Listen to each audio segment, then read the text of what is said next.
kelas itu kita akan membahas tentang cash flow, di mana cash flow ini dibagi menjadi dua metode, yaitu direct method dan indirect method.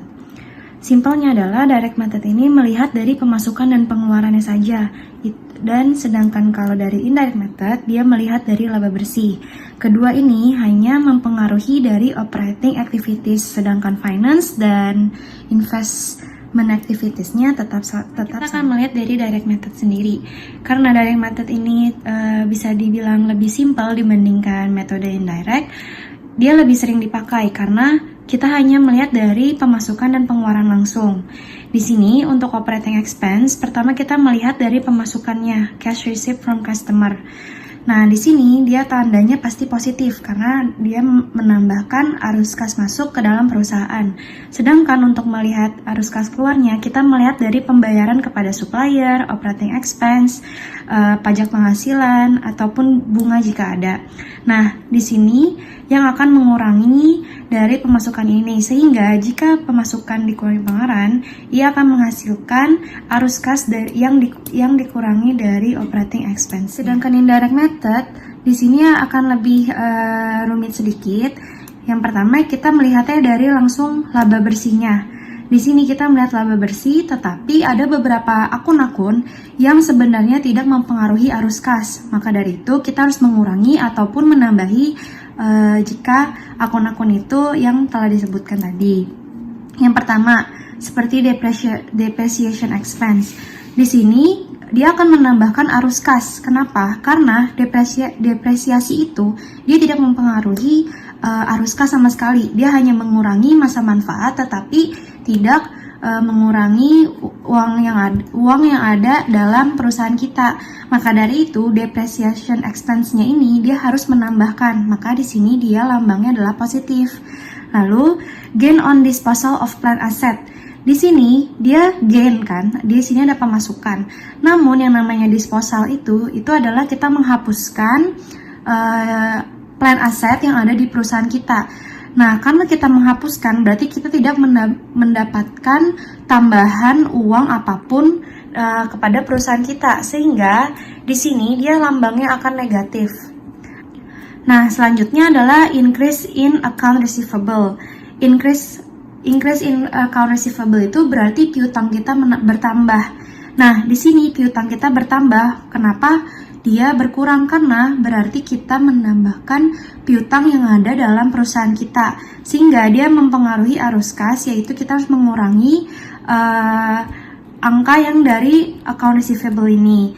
Selanjutnya yaitu increase in inventory. Misalnya increase in inventory ini dia bertambah, inventory kita bertambah. Nah, itu akan mempengaruhi arus kas karena kita harus membeli inventory ini, sehingga akan mengurangi uang kas yang ada di perusahaan kita. Maka dari itu di sini lambangnya adalah negatif. Lalu juga increase in prepaid expense. Berarti di sini kita menambahkan biaya yang dibayar di muka lebih dulu. Berarti kita harus mengeluarkan uang yang ada di perusahaan untuk membayar prepaid expense ini. Nah, selanjutnya itu kita masuk ke increase in account payable. Di sini dia tetap angkanya tetap karena berarti kita menambahkan juga uang yang ada di sini increase, dan ini berarti dia tetap menambahkan uang yang ada dalam perusahaan, sehingga di sini dia hasilnya positif.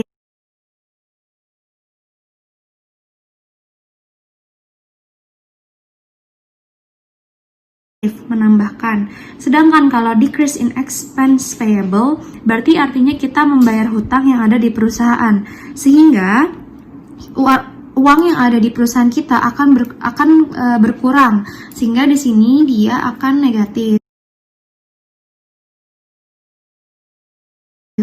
Nah, sebenarnya dari yang operating expense ini kita harus lebih teliti untuk melihat apakah dia itu mempengaruhi uang kas atau enggak. Jika dia tidak mempengaruhi uang kas, misalnya tadi seperti depreciation expense, dia harus ditambahkan karena sebenarnya dia tidak mengurangi uang yang ada di perusahaan.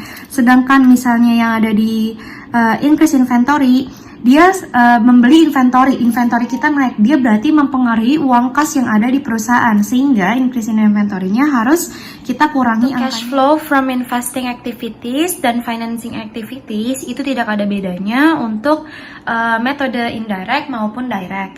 Nah, di sini yang pertama kita harus melihat dari investing activities. Nah, di sini angka-angkanya itu dia tidak akan mempengaruhi tanda seperti yang tadi di indirect yang bagian operating activities-nya, karena kita tidak perlu lanjut dan hanya tinggal mengikuti apa yang terjadi dalam akun-akun ini. Misalnya yang pertama adalah purchase of equipment. Di sini artinya kita membeli. Kalau membeli, kita dipastikan mengeluarkan uang. Maka dari itu di sininya akan negatif. Selain itu kita juga increase in long investment. Increase berarti kita menambahkan investasi kita di jangka panjang. Jika kita menambahkan investasi, berarti kita akan mengeluarkan uang untuk menambahkan investasi tersebut. Maka dari itu di sini juga bentuknya minus. Nah, jika dia sell of equipment, kita menjual barang kita, berarti kita akan mendapatkan uang dari hasil penjualan tersebut. Maka dari itu di sini hasilnya positif. Selanjutnya yaitu dari financing activities. Nah, di sini ada namanya redemption of bonds. Misal redemption of bonds berarti kita membeli surat hutang baru. Nah, di sini berarti kita adalah bentuknya negatif karena dia mengurangi arus kas yang ada dalam perusahaan. Arus kasnya berarti keluar.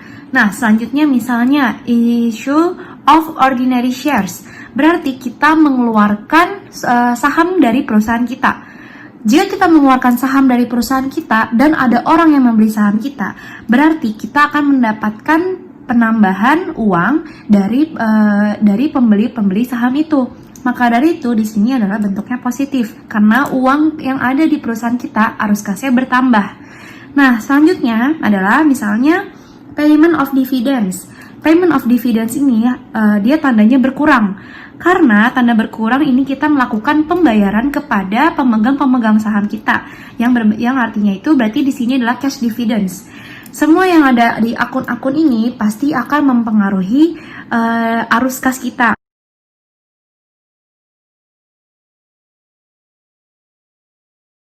Nah, jika kita telah membuat semua yang klasifikasi arus kas kita dari operating, investing, dan financing atau dari direct method, di sini kita akan mendapatkan apakah kas yang ada dalam perusahaan kita itu bertambah atau berkurang.